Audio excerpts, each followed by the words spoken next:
Welcome to Love Island Australia, officially Unpacked. I'm your host, Eoghan McDermott, and this is where the whispers, the drama and the unreleased tea keeps flowing long after the cameras stop. Make sure you're subscribed on iHeart or wherever you get your podcasts, and if you're watching on YouTube, hit that subscribe button and ring the bell so you don't miss our massive final episode of the series featuring the last three couples and the ultimate showdown on the truth bike. Love Island Australia, the podcast. Tonight! I've said some much worse things in here than that's been shown on this movie night. This is true. Not you outing yourself. Yeah. Mateo has just said he might regret not exploring things more. We want to set you guys up on a date. It's drama, truth bombs, and a whole lot of villa closure. But first, let's get you unpacked. The Villa Recap.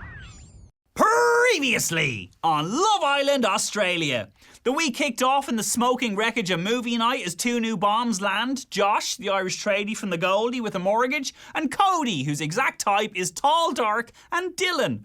Ross and Sharon glue their relationship back together. Kai and Yana crawl out of Hotel Amore hell with a K&Y bracelet and a shaky going exclusive. And poor Gabby spends 2 full episodes being called toxic, dramatic and dumpable until she finally goes, do you know what? Baddies get saddies, and sacks herself from the villa, taking poor Josh down with her. In between, we get Sharon and Ross's hideaway featuring sexy Jesus in a towel nappy and the most intimate act of all, a nervous poo. And Jotham's full Love Actually moment for Jade, cue cards and chocolate strawberries and a I can see myself falling for you. And then the greed test. Sophie waves 20k and Dylan becomes the first Islander in franchise history to choose money over love, nuking Cody's place and slicing the prize fund. Wow. Emma and Mick made it all the way to the final stretch, but were dumped just shy of the grand finale. We end with our final three, Sharon and Ross, Kai and Yana, and Jade and Jotham. Australia, you've seen the love, you've seen the receipts, and now you gotta pick the winners. The hot seat. Oh, it's only Mick and Tamara, everybody. Make some noise! Yeah! Guys, lovely to see you both. Mick, welcome back. Tamara, it's our first time chatting. What a pleasure. How are you? Good. Nice to meet you finally. Yeah, likewise. First of all, we're going to get to, there's so much to dig into, but first thing I wanted to ask was, Tamara, as an Irish woman, culturally... There we go. Shut up, Mick. Yeah, Mick. Back in your box. He's making sly comments going, it's going to be an Irish love-in, and he's right, but there's nothing you can do. This is a dictatorship, so shut up. Tamara, culturally, right, the mullet hasn't really... It's never really been an Irish thing, yeah. But Mick, you're kind of sporting since the last time we saw you, a quasi-mullet. Yeah, look at this. And I've never seen a dude, because I appreciate a handsome man, I appreciate a nice haircut. I've never seen a dude with a mullet and gone, wow, that's cool. Tamara, discuss. So, yeah, I had a couple of culture shocks in there. One was the budgie smugglers and one was the mullet. Those were my two big ones, I think. I agree with the budgie smugglers. They're terrible. I was a little bit traumatized there for a while. The mullet I've grown to love, honestly. I like the curly mullet. I can get on board with that. If it's like at a certain length, I think. So you don't like Ross's? That is not what I said. That sounds like what you're saying. I love Ross's. Also, Ross has got like a really gorgeous man bun that he does sometimes that looks really great. I was going to say, when the slow flow with Roscoe thing was going on and Ross tied his hair up, I was like... Oh my God, yeah. He looks 10 times more handsome. He looks very handsome. Which by de facto means chop off the mullet and you're a stunning looking man. Well, I mean, he's got to hold on to what he's got left, so I think that's probably his best move. Savage. I love Ross. I also love that Sharon's getting the heat for that, but you actually started that. I mean, I said it about 400 times He in did. there, and then they don't show it, and then Sharon says it once, and it's straight in it there. blows up everywhere, and I'm like, this was a Mick joke. Yeah, we'll run with it, though. Yeah, well, it's more cutting coming from Sharon. Yeah. Okay, guys, let's jump in where we are. Dylan taking the cash and dashing. Mick, did you want to take the money? I'm not going to lie. That's the vibe I got from your micro-facial expressions. Yes. We love an honest king. Obviously, I wanted the money. Like, let's be real. To be honest, I didn't go there for the money, right? I went there to have a good time, have an experience, and then I've always said, like, if love came, that's a bonus. But for me, number one was like, be good energy, have fun, right? I actually didn't know about this whole money thing. It popped up. see 20 grand cash in front of me, $100 bills. I'm looking at it and I'm like, hey, this wouldn't be bad. But I will say Emma was squeezing my hand very hard to take the money. So she wanted me to stand Really? up. Oh, yeah. I think, look, a bit earlier in the day, she brought up with me like, oh, there's this thing with the money or whatever. She's like, we'll split it. I was like, yeah, let's do it. So I was going to... Oh, so you'd done a business deal in the background. It's transactional. We did a bit of a transactional deal, yes. We're prepared for it. She's squeezing my hand there. And what was bugging me a bit, I've got Emma there and she's like giving me eye contact, like looking in my eye, like into my soul, and I'm side on next to her. And I can see her doing it. And I'm like, Emma, in my head, I'm like, stop looking at me because Dylan is staring at me the whole time because he knows I'm the only other guy that's going to take this money right now, potentially. I'm like, stop making it look like I'm going to take the money. Anyway, I was building suspense. I'm waiting. And I'm like, all right, we'll wait for Sophie to just, like really drag it on a bit here. And then I'll stand up, have the big, the big moment. I already had rehearsed like what I was going to say in my head. Of course you had. In reality, because obviously, when we watch it on the show and all the cameras cut to everybody's individual face and you're looking around, from Sophie holding up the money and saying, take it or leave it now or never, how long in seconds or minutes before Dylan stood up? Well, this was the crazy part. I think Sophie kind of started saying, what was going to happen. And then I feel like we all kind of paused because we were like, all right, she's got something else to say here now. Like she's going to come through with her next line or something. And then this motherfucker just out of nowhere just stands up and I'm like, oh no. And my heart sank. I'm going to be honest. My heart sank. I was like, damn. It wasn't Dylan's first rodeo though. Yeah. It was and year two for Dylan. I knew he wanted it, obviously. But I was also like, look, Emma's keen on the idea of taking it. Let's do it. Like, why not? We've been in there 5-6 days. Let's be real. Everyone's taken the piss out of me the whole time for not having a genuine connection. I'd say that Emma was the only one I was really, actually at that time being like, oh, this is actually cool. I enjoy hanging out with her.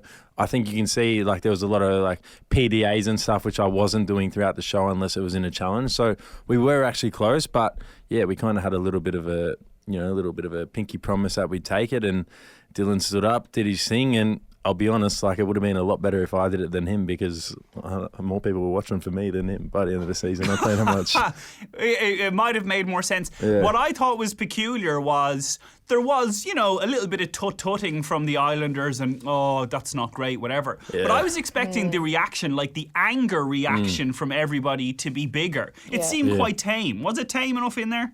It was pretty calm, but I think the way he went about his wording once he took the money was pretty respectable. I like the way he went about it, what he said. It was honest. Cody was in there for, 2 days? So he's come in there. He made a few slight comments earlier he's my only regret last time I came in was not taking the money. So I was like, this guy's probably going to take the money. I know that. But I'm also like, mate, I'm in showbiz right now. I'm gonna hold it out, drag it out, and then take my time to grab it, but he beat me to it. Once he stood up, I was like, hey, I'm actually closer to Sophie Monk than you are, mate. And I'm pretty sure she said whoever comes and grabs the money first takes the money. So I was like, do I stand up now and just beat him to the money? Snooze, you lose, baby. Mick, you mentioned about, PDAs with Emma and all that. I want to come back to you and your journey with all the girls, but let's park that for a sec because I want to bring Tamara in. Tamara, there seems to be online this general confusion about what on earth was the nature of your relationship with Mateo? What do we need to understand what we saw? Yeah. From start to finish. It was quite confusing. The really vital thing that happened was there was huge players in there, huge characters in there, and these really big storylines. And unfortunately, our storyline fell by the wayside while that was happening. So we had Hotel Amour that was really heavily focused around 4 specific people. So our conversations that we were having during that time weren't getting shown. So all of a sudden... fill in the blanks. Yeah. Fill in the blanks for us because initially you come in, it's all rosy, and then it seems to your affection or your enthusiasm seem to fall off a cliff quite immediately, and it was just never it was never really clear why. It was never so talk explained. us through that. So Boston actually touched on this on the show last week a little bit, and forgive me if I don't quote this perfectly, but she said something along the lines of, Mateo told me that you would not be a wife type for him on the outside. That was told to me in the villa. I was pulled and told about this conversation. Another person pulled me and said that he wasn't attracted to me. I wouldn't be his type on the outside. He wouldn't be with me on the outside. So all of these thoughts were in my head. This is when I started pulling back. Then when I pulled him for that conversation, And I So said... Sorry, he had said these to other islanders and Yes. it got back to you. Yeah. I'll say one thing here quickly. Go on. To me, he was saying like he was obsessed with you, to be honest. The whole time. Like, And then I had... He sounded like he was full, like 100% head over heels for you, like.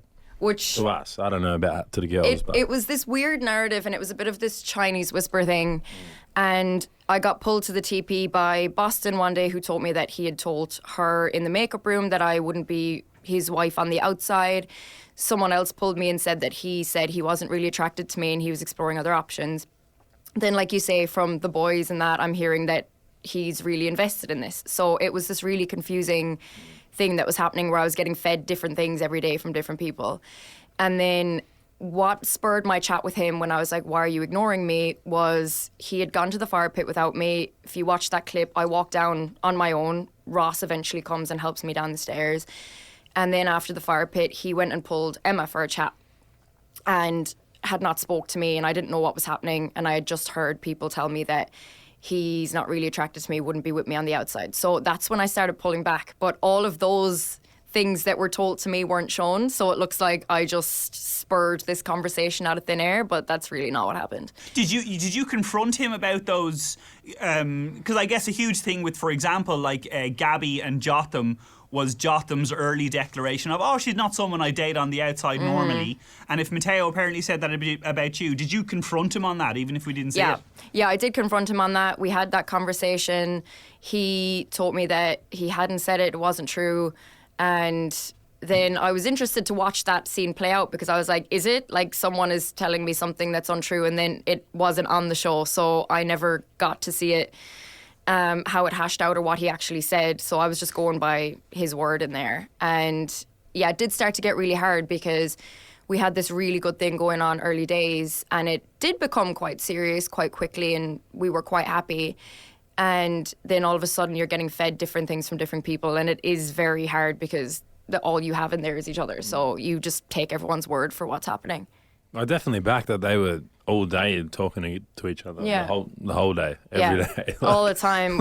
If you wanted to go talk to Tamara, like, good luck. If you wanted to talk to Mateo, good luck. Like, honestly, they were just together all the time. We used to say as a boys, we're like, mate, like, what do these guys even talk about? Like Marvel and stuff. Like, yeah, they literally did. They'd be like, what do you talk to Mateo about all day? Like, don't you get bored of this guy? Like, I was, because I was getting bored. Like. So, Tamara, what's the state of play with you and Mateo now? Is it sour grapes? Is there no contact? Would you go have a coffee with him and chat it out? I don't know how he's going to answer this question, but I did spend a couple of days with him in Sydney last week. And we have... Tell me more. Shut up, you. And yeah, we have been talking a lot more. I think... Sorry, is that like romantically? Not necessarily. I think what are you looking at? Mick, stop looking at me. Sorry. I think we had a really good break from each other that we probably needed. And then we had a couple of FaceTime calls while I was in the UK. And it was before that we had entered our entrance episode, and we were kind of just checking in on each other. And then we started talking a little bit more. And then we both were just in Sydney last week, and we spent a little bit of time together. And yeah, I think that we've been doing better, a lot better. But again, Did you have a little, like, was there a little kiss at least? Like, is there I guess I'm wondering, like, because you've said these things about, like, he said this about me in the villa and not wife material, blah, blah, blah, blah. And I think people would be curious to go, oh, they've met up in the real world. Yeah. So I'm not saying, are you dating? But I'm like, it's not that it's dead in the water. It's not that it's dead in the water. No, I don't think They're getting married. it was ever dead in the water. I just think that because emotions were so high and we were so invested, that when things started going wrong, they went very wrong. And it was really hard for us to come back from that. So talking outside of the villa, obviously, those pressures are off, and those conversations that you're hearing in the background and those opinions are gone. So it's been a lot easier for us to actually get to know each other at this stage of our lives, I think. Yeah. Yeah, okay. Mick, let's jump back to you because you mentioned about Emma and all that. When you watched back movie night, Catch Mick If You Can, The Bomb Diffuser... The Bomb Diffuser. your journey through all the girls. It was a great outfit that night as well, I thought, to be honest. Which one? The bomb, mate. Oh, the kind of the my boogie dad- nights I porn knew I star was in shirt. trouble that night, mate, so I was That like, I put on the I yellow almost and set it as my wallpaper. It was such a good picture. It's like Buddy, one photo of you on the full couch. Johnny Depp, Fear and Loathing, Las Vegas. I was like, this is my moment. It really was. It was phenomenal. How did you feel watching? Because you do have this de facto laugh at everything. But how did you feel watching that back and about how you moved through the series with the girls? Well, I mean, I remember watching the movie back, and then everyone after was like, as if that's all they put in about you. I'm like, they're like, you've said that much shit, and that's all they've put in. I thought I got kissed on the little snout for that one, because I was like, mate, like I've said some much worse things in here than that's been shown on this movie night. This is true. Not you outing yourself. Yeah. What about the Hey, girls? I'll you mean? always keep it honest. That's one thing about Not me. you but, outing yourself. I love it.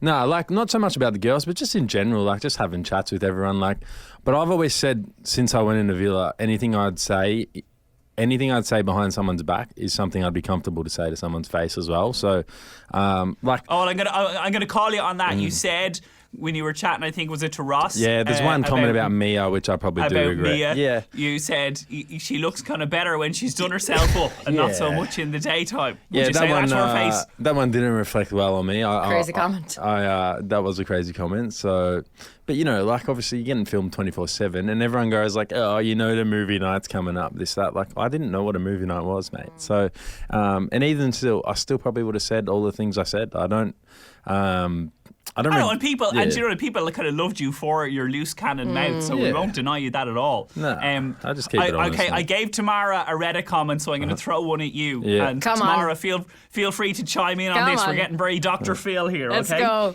Mick is so easy to clock. This is kind of after movie night. Yeah. Mick is so easy to clock. Uses his charisma and wit to get women initially attracted. He Thank you. absolutely feeds on the attention, but then immediately cuts off anything resembling emotions because he's terrified of commitment or anyone getting close enough to hurt him. It doesn't help that because he's incapable of expressing emotions besides humour, when you get him all alone, the wit turns into myopic self-deprecation and shallow digs at others. He knows all he has to offer is cheap laughs, and that's why he skips from girl to girl.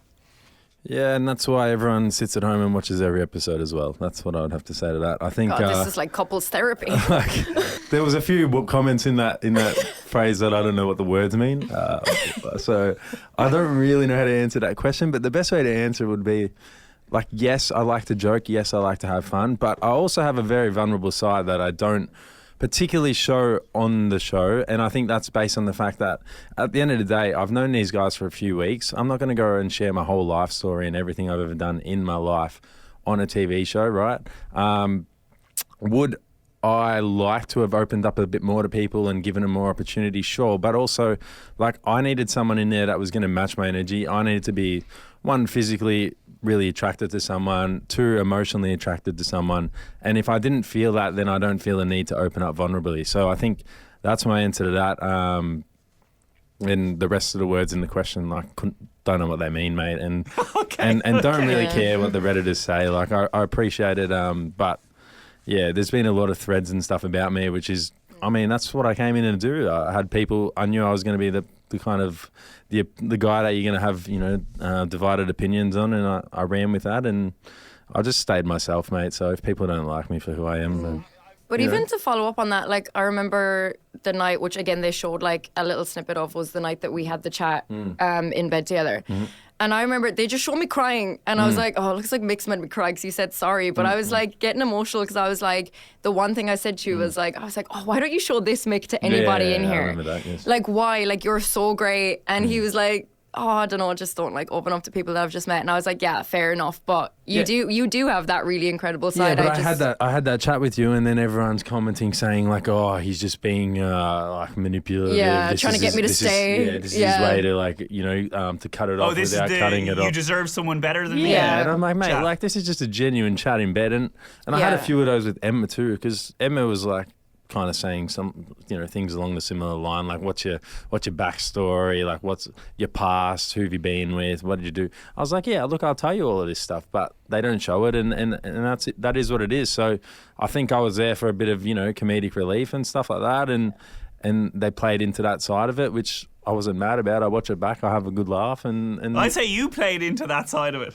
Well, I played into it, and then Yeah, it's up to the editor to cut it how they want. I think, you know. What's the situation with you and Emma now? Have you seen each other outside the villa? No, I haven't seen Emma since the villa, to be honest. I think she was a really good girl, like really fun. I think out of all the girls I met in the villa, she was someone I really clicked with and had a really good time. But, you know, Clicked so much that you haven't seen her since. Well, she lives in Gold Coast. I live in Melbourne. I don't have my social media. It's not that far away. Hey, it's a 2-hour flight, mate. I'm not making any money right now, so I'm just, you know, just chipping away. And I think we both knew once we got out of there that, like, look, like we tried in there, and we did form a genuine connection in there, and we did, you know, ride it out. But look, when I got out of there, I was like, okay, like what do I really want right now? And I think, like, I want to focus on my career and doing what I want to do, and I don't know what. I don't have time for Emma. Not have time, but I just think she's probably doing the same thing right now, and I you know, I wish her the best and hope everything's fair. good. And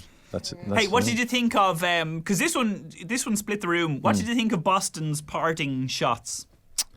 At you? Boston. No, it's a nice city. I mean, it's the home of John Cena. It's Larry Bird. We have no Celtics. time. We've no one to edit around all the bits. No, Sincerely, because there were people on your side Yeah. as well, kind of Yeah. going, look, if Mick didn't feel it, he didn't feel it. It's not Yeah. his fault. And then there was other people that was like, oh, he shouldn't have kissed her, and he was giving enough that she could have legitimately Yeah. believed she was in with a shot. I feel like I was pretty honest throughout the time, saying that, look, I don't know if there's anything here, given the fact that we've been friends for 7 years and nothing's happened in the past. I think I heard some comments that she came on here last week and said something about, oh, you know, we both had girlfriends and boyfriends throughout that whole time, so there wasn't really an opportunity to do so. But, like, there was, and yeah, nothing really happened. And look, I looked at it, I was like, look, if we couple up on the show, like, isn't that just the obvious thing? Like, oh, these two friends, they know each other, they couple up, and then it's this magic love story. I didn't want to lead it on, and I knew, like, coming out of this villa, like, was Boston and I going to work? Like, probably not in the real world. So I felt I was doing her a favour in the sense of just, you know, just being honest with it. And also that day when I picked Emma, you know, she was talking to Dylan all day. She was saying to the girls that she, you know, liked the idea of coupling up with Dylan. They don't show any of that. So, look, I was pretty set on picking Emma, and yeah, potentially I could have communicated that better with Boston, I guess. But yeah, I felt there was some weird vibes around that day, to be honest, and I just didn't.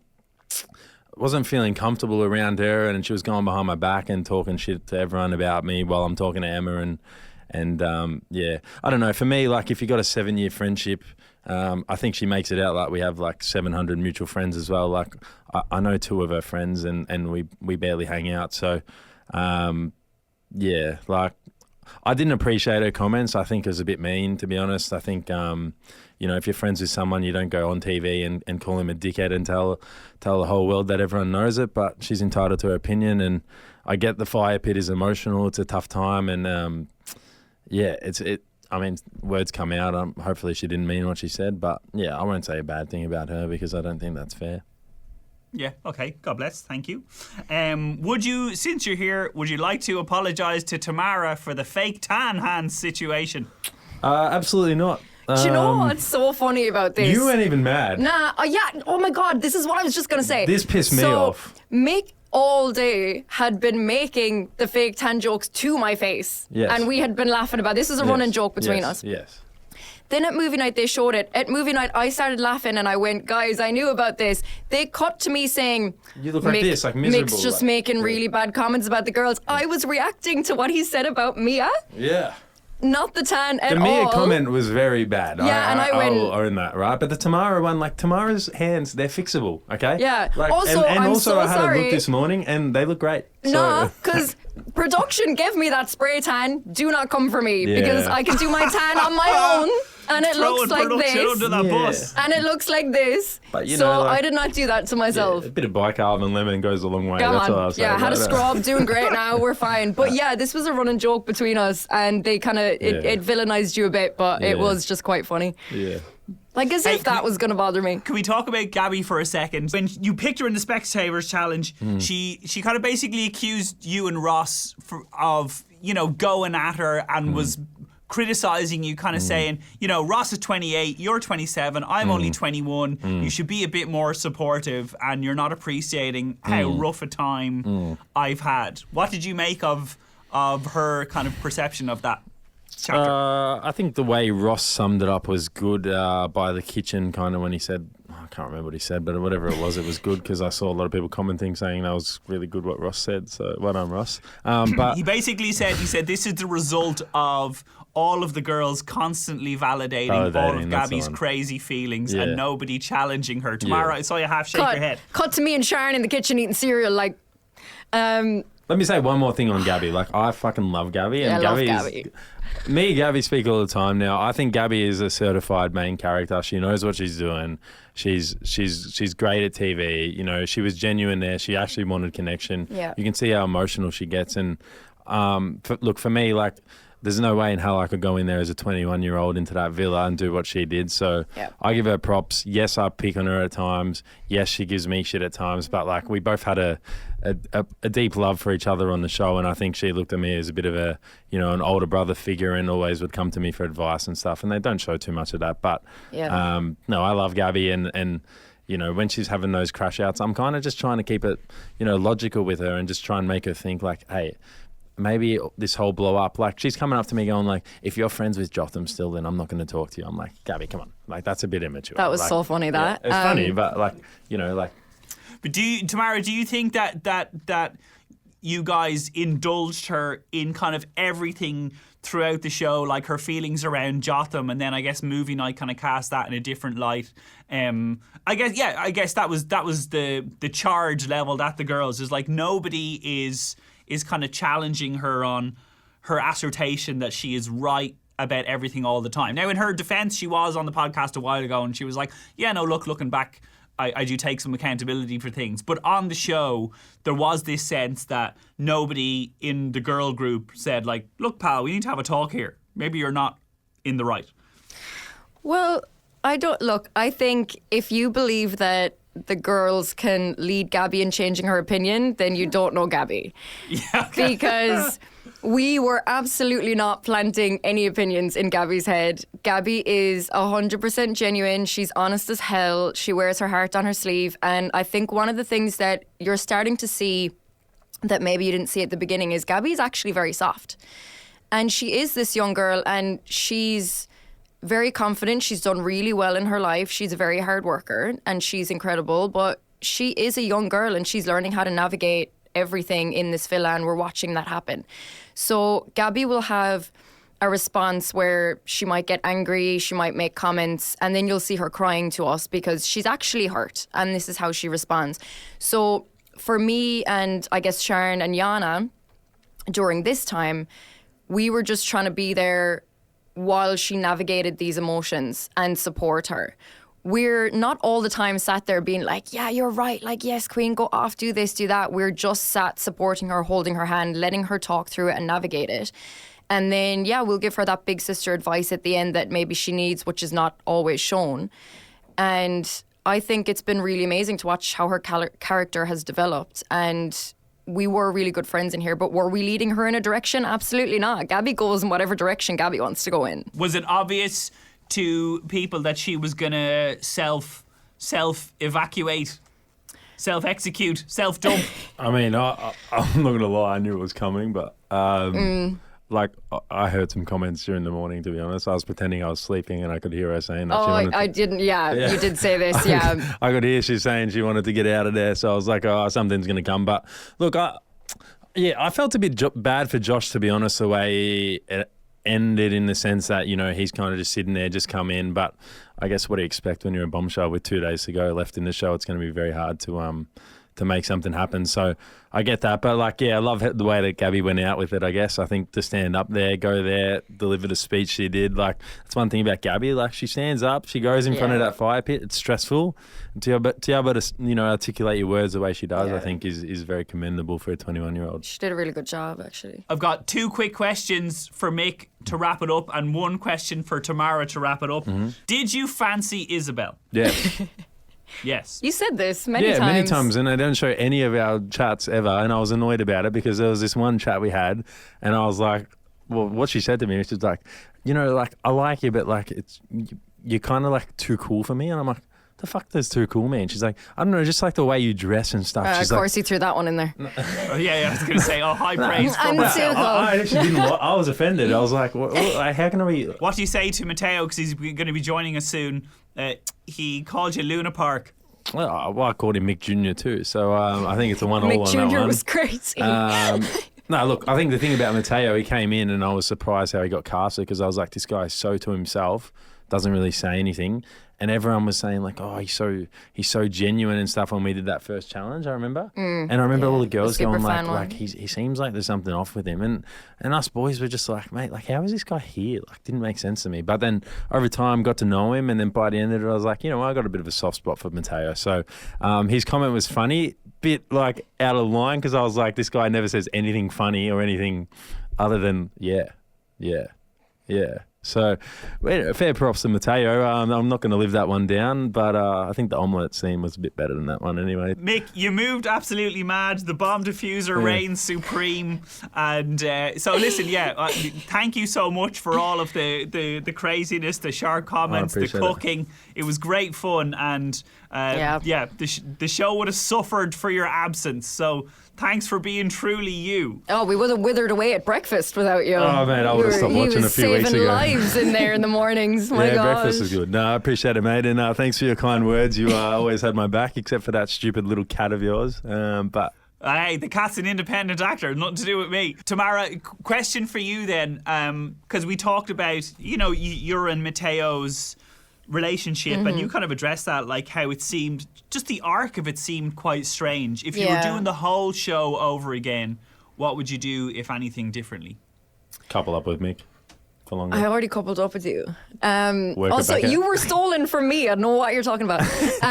I guess if there was anything I would do differently, maybe it would just be believing, I guess, that he was being honest with me a little bit more and not letting people get in my head and tell me that he was saying different things unless maybe I'd actually heard it firsthand, and maybe having a little more grace with that. But again, it's very hard because you are in this pressure cooker environment and you do just get all of these different opinions and Chinese whispers in your ear, and it is very, very hard to just believe that everything in there is completely genuine.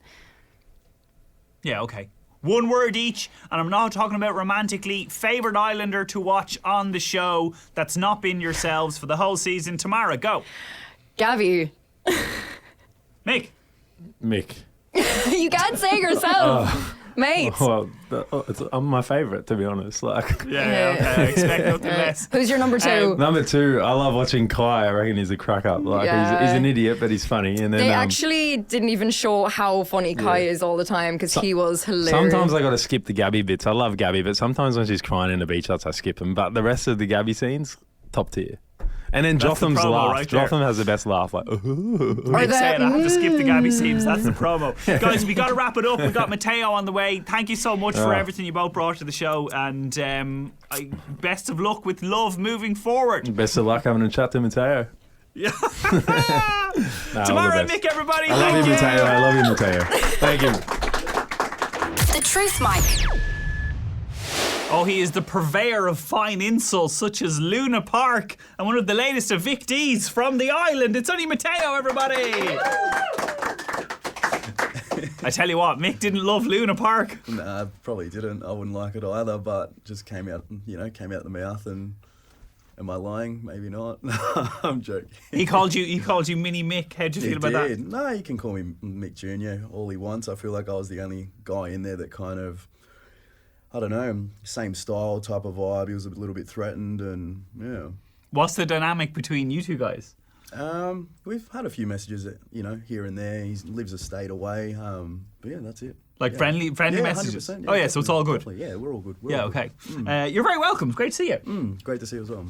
Now, Tamara was just on, and one of the things we talked about was your relationship on screen and how, like, a lot of us watching didn't just quite get what had happened. She's given us her version of events. Yeah, of course. We'll get to yours. Yes, right. But literally before we pressed record, you said, "Oh, how's Tamara?" I posted a pretty savage caption last night. Ruthless, yeah. I'm not sure if she's seen it. I actually haven't seen it myself. What did you post? I warned her about it, right? When we went out probably like a week and a half, 2 weeks ago. I just said I dodged the bullet pretty much in a respectful manner, I guess. That was all. Yeah. What exactly did the caption say? Don't make us take out our phones. Come no, on. No. I'm trying to remember because I cooked up yesterday. I just said, as my non-existent father would have probably told me, Mateo, you dodged a bullet. And then I was just saying I'm, grateful that I met everyone else in the villa and yeah. Okay, so your take is you dodged a bullet. Yeah. The question we asked Tamara basically was, people were confused about the dynamic of your relationship. Yeah, of course. Because you go in, you meet, it looks like you've got great chemistry, you couple up, and then for no obvious reason, it seemed to fall off a cliff. What is your version of why that happened? It all started with one chat I had with her, and I actually asked Izzy for advice for it before I went forward with that chat, and I pretty much just said, like, I'm, obviously happy as right now, blah, blah, blah. Happy to stay in our own lane, but, we should obviously leave the door open just a slight little bit. I remember these were the exact words that I said, just for, new potential bombshells and that, but, I am surely, really content with you. Just reassuring, I feel like reassuring is a really big thing in there. And then after that, it just went cold turkey on me. I've never had a girl go full cold turkey on me. So my head was like semi-spiraling. And then in what time period? Like she went from being enthusiastic to cold turkey. I think it was 2 days after we coupled up. Okay. Yep. And then she, mentioned the word pressure. I don't know. I feel like in there you just got to ride the wave with it and then see where it goes. It's not like we're gonna marry each other. You never know. You get what I mean? But I feel like she kept using that word pressure, and I'm like, fuck, all right, whatever. And but is that because was her using the word pressure? Was that her saying you're coming on too strong? Ease up. Couldn't tell you. I honestly couldn't tell you. But then if I'm coming off too strong, that's me as a person. If I'm trying to get to know someone, so I don't really want to change for someone. Does that make sense? Yeah. Yeah. So I don't know. It obviously fucked with my head heaps, and I feel like in there I was just emotionally drained. Yeah, it was really bad. Okay, so one thing that she said was that she was into it at the start, and then that she heard you had said, Tamara's not the kind of type of girl I'd go for on the outside. She's not really wifey material. And she said that was, for her, the catalyst of her shutting down. Yeah, that's a load of shit, respectfully. Absolute load of shit, 100%. Talk to me. I remember when Boston and Mia came in, I feel like that changed the big dynamic with all the other girls. I feel like every other girl was a bit threatened in there, and, a few other nasty people started showing their sides. But I had, after the chat that I mentioned before, about I didn't even mention the word closed off, by the way. Yeah, that's a load of crap. And then I had 3 girls come up to me. I think it was Mia. I can't remember if it was Eoghan, and someone else say that you need to relax and stuff. And I was like, what do you mean relax? And so they were advising you to relax in terms of Tamara. to chill out a bit. I was like, wait, what's going on? And then I just said that I just don't like the whole gossiping behind my back, and I'm not really looking for that in a wife. Does that make sense? That's where that whole wife kind of word come in. I wasn't referring to her. I just don't like the way that it was gossiped around, because it was a little bit embarrassing for me. I'm not like a weird, creepy, you get what I mean? So those girls came to you and they said, easy. 100%. Why were they, what were they referencing? Relax in terms of what? Was this chill out with Tamara, pretty much. Take a step back. You're coming off too strong and whatnot. And I was like, what the hell? So, and was that their own observations, or do you think that on account of stuff Tamara had said to them? Yeah, it was after Tamara obviously spoke with them and whatnot. And I remember having the chat. It was with Jotham, Mia, Boston, when we were in the sort of, what do you call it? The girls' makeup room, and when Jotham and me were having the chat about sex, that's when that chat came up. And then all I mentioned was I'm not really looking for a wife that kind of gossips and whatnot behind my back. Yeah. And when they came up to you, Yana, Boston, and someone else, whoever it was, were they? Do you think giving you like friendly Yeah, advice, 100%. or they It were, was- or it were was they? friendly advice? Yeah, okay. Definitely, yeah. Definitely. They weren't coming up kind of aggressive, going, "Dude, you need to." No. Yeah, No, okay. Not at all. But then did you kind of go back to Tamara and say, the girls have been telling me you've been Mate, saying stuff? I think I remember I was a little bit angry, and for me, it takes me about like half a day to kind of just in my own thoughts, that's my communication style. And in there, you don't get that, right? You don't get that alone time. So I kind of I didn't switch off, but I kind of just didn't give it too much that night, and then it started getting a bit weird, and then, yeah. After it went sour, or seemed to go sour the initial time, was there ever any kind of resurrection of, look, we can salvage Yeah, this? 100%. They didn't show that too much, but I still remember. I wish they put this on the show. There was, I think, after that chat, it started going a bit sour. We sitting by the teepee. I remember I asked her. I think it was like 21 questions, right? Because I remember I counted in my head, 21 questions back to back. She's facing her back towards me like that, and I'm there just like, fucking hell, this is dead in the water. What kind of questions? Just getting to know you? Yeah, just getting to know each other. I wanted to just and then she just got up and left, and I went up to the camera, and I was like that, and I was like, oh my God, that was fucking embarrassing. Yeah. Do you think, because obviously I didn't know about, this particular incident when I chatted to her, but do you think she would have said, like, that's what I'm talking about, the pressure? Like, would she have said, that is you coming on too strong? Like, question. But like before that, it was question, and then she'd ask me something. So you get what I mean? It was obviously a little bit different. Yeah, okay. So there was that whole thing about when there was the mass eviction and the girls chose to save Tamara. And there was that thing online, and we talked about it on the pod last week with Sharon, that they were saying, like, for example, Mia and Alex seemed to have a good thing going. Yeah, they did, yeah. And maybe they would have been more worthy beneficiaries of the girls' vote. But Tamara kind of got the vote because she was friends with the girls. Now, Sharon, to be fair, said she was like, it might have looked like that, but our take was Tamara really wanted to find love. Like, she genuinely was trying. Would you agree with that assessment? I think she's a genuine girl. Do I think it was ready and that was her environment to find her? Maybe not.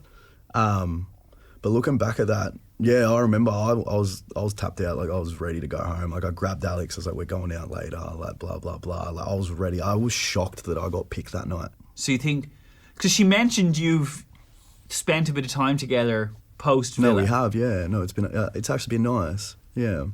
Even What? it's so confusing because you were How's talking it about confusing? like you put up the savage caption. Yeah, I did. Dodged a bullet. I did, yeah. But in the real world, you're spending time No, together. it's nice. We've obviously got something there. It's obviously very special. I feel like her and I would have won the show if she just, rode the wave with me and didn't go cold turkey on me. But like, I don't know. Sometimes two people are just not meant to just be together, and it's weird. Like, don't get me wrong, it's weird as, but like, yeah. It is confusing because No, you're like, oh, sometimes people aren't meant to be together, and she went cold turkey, but we do have something special. Yeah, we do. And we've met up outside the villa. So what difference has your time outside the villa? Like, I guess, what difference has not being in the villa environment made to how you relate to each other?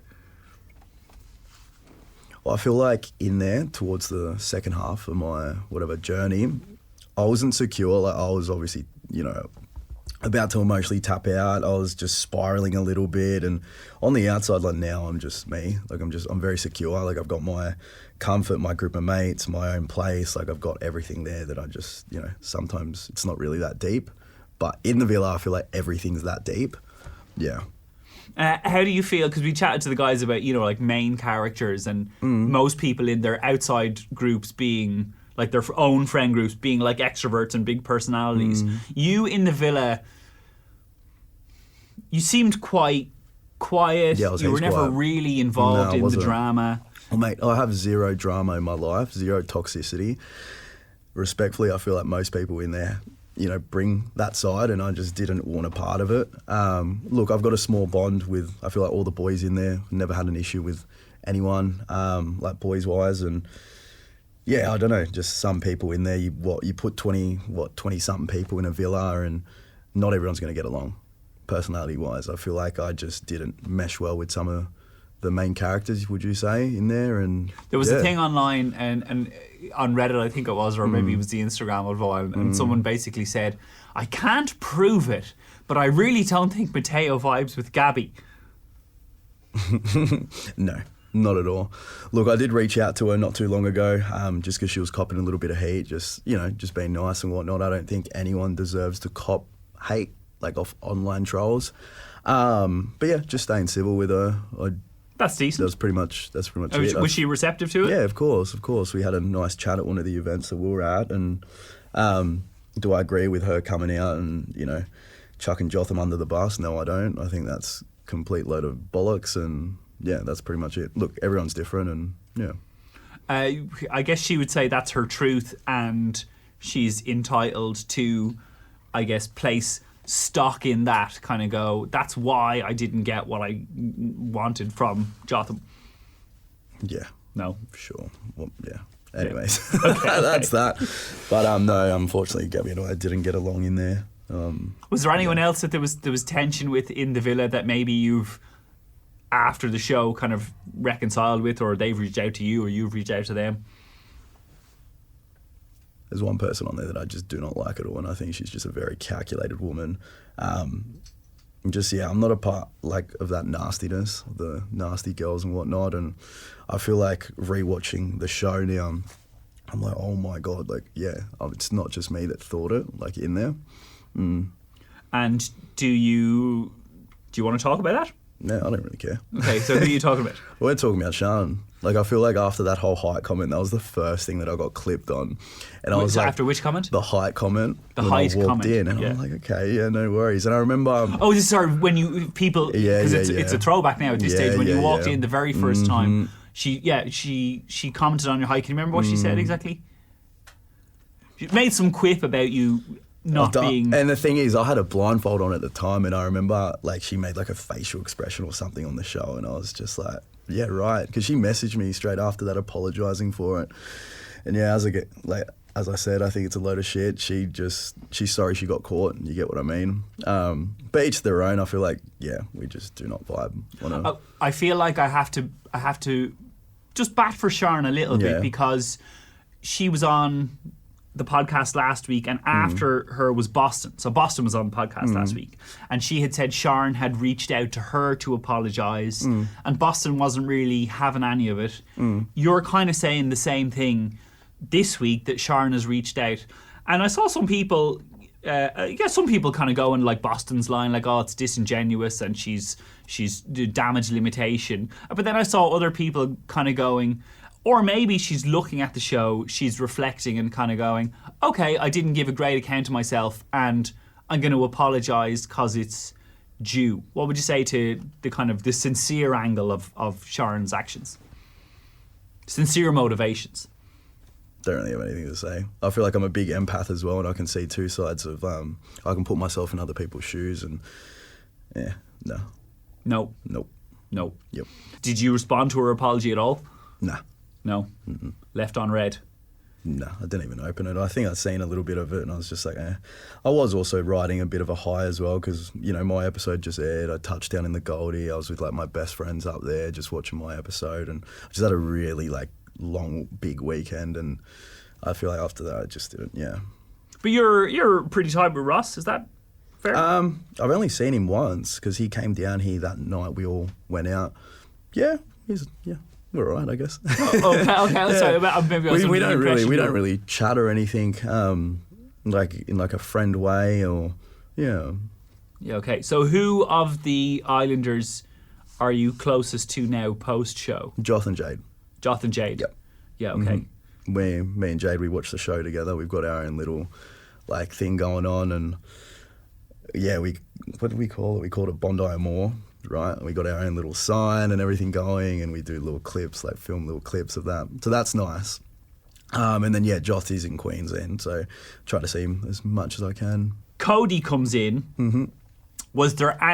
Did you have anything in your head of this is my chance, I should really go hard at Cody and see if there's anything to not exploit, but you know what I mean, anything to Yeah, foster. no, there was a little bit, and I feel like I was so just like checked out. I wasn't in there to just fuck around and get like saved or whatever. So I don't know. I feel like I just couldn't give her my full self. I feel like if I did, she would have picked me. But yeah, Predominantly because you were just tired of the whole thing. yeah, or I was checked out, man. Yeah. I was checked out. Respectfully, I feel like Tamara just sucked me out like a sponge, and I was just completely checked out. And it's sad too because my mother, I remember she messaged me and she was like, "I can see that you wanted out." I was like, "Yep." So you're tight with your mom. Yeah, 100%. So what does your mom say to seeing? So she's messaging you on the show. I can see that you're checked out. That's because of your situation with Tamara. What's your mom say to you meeting up with Tamara now on the outside? Look, she was actually rooting for us. Like towards the start of the show, she was like, "Oh wow," like rooting for us. And then towards the end, I think she's like, "Yep, no, I see some red flags," and I was like, "Oh shit." Yeah, but that's on the show. Well, what she said about you guys trying again. No, in the she real thought world. it was really nice. Yeah, Yeah, okay. We haven't hung out one-on-one yet. Like it's always kind of been in like a group dynamic, and yeah, I don't know. Yeah, Yeah, she was like not confused, but she was surprised. fair. Yeah, fair. yeah. If you could go back to the start of your journey, would you still choose to focus on Tamara, or do you kind of regret maybe not? Because I know at the very start, I think Yana was kind of trying to suss you out to see was there anything there, and you shut that down pretty quickly. There was a reason why I shut that down. Yeah. Like, respectfully, she was not over her ex. There was no way I was getting involved in a fucking triangle with her ex in the villa. Yeah. And yeah. look at them on the show now. They're, really good for each other. Do I condole, like, exes getting back together? I don't know, man. As good as a book is, you can read it again however many times, but it's got the same ending, so... People, I think, are really rooting for Yana, but people who are rooting for Yana and Kai together, I guess, would say this could be the making of Kai. Like, to have a mirror held up to you like that publicly, and to watch it back and to know your family are watching it back, you can't but change your spots a little bit. No, it's crazy. I feel like both of them just... how long was I in there? 3 weeks. In the 3 weeks that I knew him, they grew so much, especially Kai. I feel like I was actually shocked. Like at the start, he would not have a mature conversation or like a emotional deep one. And then, when he started, I remember it was about some footy thing that he went through, and he was like, "Yeah, bro, it's just a big regret." And I was like, "Holy shit." We're actually getting deep with Kai. So it's you've seen him change and grow. Massively, yeah. The book has the same cover, which is it? I'm still going with the book, to be honest, but yeah. But that's just a me thing. I would never get back with an ex, a few times. I've already done that in the past, that's why. Yeah. Yeah. Okay, so but if you're going back to the start then, is there anybody who came and went and you said, missed opportunity? Yeah, Boston, 100%. Boston. 100%, yeah. I don't know if you saw the pod last week. She did say... I only seen 2 clips. I didn't see the whole thing. She might have said she had similar feelings. So, look, can this be a podcast exclusive? Can we like call Boston now? Have you got her number? Do you have her number? I don't have Boston's number, no. Yeah, can we call her? Hey, creative director Josie Steele is here. Can we call Boston and say, look, would you go on a date with Mateo? Jeez Louise. Number. Is that what you want? Oh, That Yeah. is crazy right Come on, now. let's call her. Boston! what the hell? Boston! Hey, girl! Oh, wait. I've got a certain How we going? dashing, handsome gentleman. You were on the podcast last week, right? And you did say potentially you regret not exploring things more with Mateo. Would you believe Mateo has just said he might regret not potentially exploring things more with Boston? So I am proposing, with Mateo's consent, because look at him there, he's so handsome. Why does he look so shy? No, I'm not. I'm sweet. He's not shutting me down, is he? We want to set you guys up on a date. Will you consider... Wait, can you guys pay for the date? Will we pay for the date? Mateo, will you pay for the locked date? in, obviously. But I kind of want you guys to do it. So, yeah. Yeah, Like, guys, if I it's- want, if I it's- want Nobu, I want oysters, I want it all. Nobu oysters. Mateo, will you commit to bring Boston to Nobu, inclusive of oysters, for your very first date? Yeah, I don't care. I'll do it. Guys, this is the craziest shit to wake up to. Boston, congratulations! You're going on a date with Mateo, and in a couple of weeks, because we have the final obviously coming up, and we're going to chat to the finalists and all that. But in a couple of weeks, we might do a Zoom call, and we'll check in and see how your date with Mateo went. I'll be engaged by then, with Mateo. Don't worry about it. Hey, do you want to be super brave and turn on your camera for 1 sec so everybody can see you in your unfiltered state in the morning? Oh, well, I'm actually I look kind of cute, but I'll turn it on. Wait, how do I do this? Okay. My phone fell. Oh, look, you're full gorgeous. Guys, it keeps falling. Goddamn. Okay. Hey, everybody. Okay, so look, here, we have to wrap it up quickly, but take 60 seconds, sort out the particulars of your date. What tea have you just spilled, bro? Boston, isn't it true that you said Mateo was the guy you wish you had spent a bit more time with? I reckon you're twisting my words a little bit, but I did say I wish we had a... Wait, what did I say? I don't even remember. It was something about wanting to have a few chats in the villa, and I chatted to T about wanting to pull him, and she was like, go for it. But we didn't have time. Yeah, okay. But Mateo has said he wants to go. You're willing to go. So can I just confirm, just to keep it straightforward, you guys are going on a date to Nobu with oysters? Apparently. Find out. Stay tuned. Okay, thanks, Boston. Bye. Love you, bye. Say bye to your future wife. Oh, she's gone. Okay, there you go. Mateo, thank you for coming on. Thanks for having me. Thanks for your whole journey on the show. And I know a lot of people were kind of going, can Mateo just win the money by himself? You know, so I'm sure you got a lot of fans out there. No, it's fine. I'm happy to walk out there with all my new friends and whatnot. I think I won just from that. So yeah. Amen. Well, hey, we're going to check back in a few weeks to see how your date went. Everybody, it's Mateo! Jesus Christ.